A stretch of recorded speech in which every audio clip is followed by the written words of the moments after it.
30 సంవత్సరాలుగా కాంట్రాక్ట్ వర్కర్స్గా మేము పనిచేస్తున్నాం. అది ఇంతవరకు మమ్మల్ని పర్మనెంట్ చేయలేదు, ఇంతవరకు రెగ్యులరేషన్ చేయలేదు.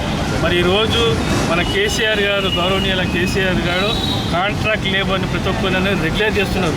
మరి సెంట్రల్ గవర్నమెంట్లో సీసీబీ కానీ, ఏసీబీ కానీ, ఎంజాయ్ కానీ ఇక్కడ కూడా కొన్ని వందల మంది మన కాంట్రాక్ట్ వర్కర్లు పనిచేస్తున్నాం.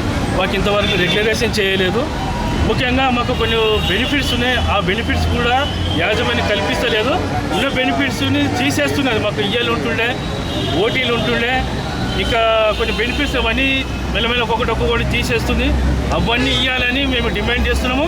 ఈ హైదరాబాద్ నగరంలో మాకు 6,500 రూపాయలు ఇస్తున్నది సరిపోదు. మినిమం 15,000 రూపాయల దాకా మాకు ఇవ్వాలని మేము డిమాండ్ చేస్తున్నాము. ఈ డిమాండ్ మన సీసీఎం యాజమాన్యం గవర్నమెంట్ మాకు న్యాయం చేయాలని కోరుతున్నాము. అన్ని ల్యాబొరేటరీలు ఇవ్వాలని కోరుతున్నాము. మాకు ముఖ్యంగా ఈ ఫిబ్రవరి నుంచి మాకు 2,000 రూపాయలు మా జీతంలో తక్కువ చేసినారు.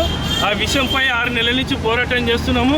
ఈ విషయం మీద సీసీఎం యాజమాన్యం పట్టించుకోకుండా మమ్మల్ని అందరూ రోడ్డు మీద పడేసింది. ఆ రకంగా మా కుటుంబాలన్నీ రోడ్డు మీదకి వచ్చిన మేము వాళ్ళకు కూడా మా దృష్టికి తీసుకుపోయినాం. మీరు తక్కువ చేసిన జీతం వల్ల మా కుటుంబాన్ని రోడ్డు మీదకి వచ్చిన మేము ఉరిపెట్టుకునే పరిస్థితి వచ్చింది. అలా కాకుండా మాకు రావాల్సిన అన్ని బెనిఫిట్లు ఇవ్వాలని కోరుతున్నాము. ఆ బెనిఫిట్ల వల్ల మా కుటుంబాలు బాగుపడతాము. పిల్లలకు చదువు చెప్పి మేము మంచి ఉద్యోగాలు చేపడాలని మేము ఆశపడుతున్నాము. మరి దయచేసి మాకు ఆ బెనిఫిట్ ఏదో తీసేసి వెంటనే ఇవ్వాలని కోరుతున్నాము. మమ్మల్ని రెగ్యులర్ చేయాలని కోరుతున్నాము. ఇక్కడ మాకు జీతాలు కూడా పెంచాలి. 60,000 రూపాయలు సరిపోతే మినిమం 15,000 రూపాయలు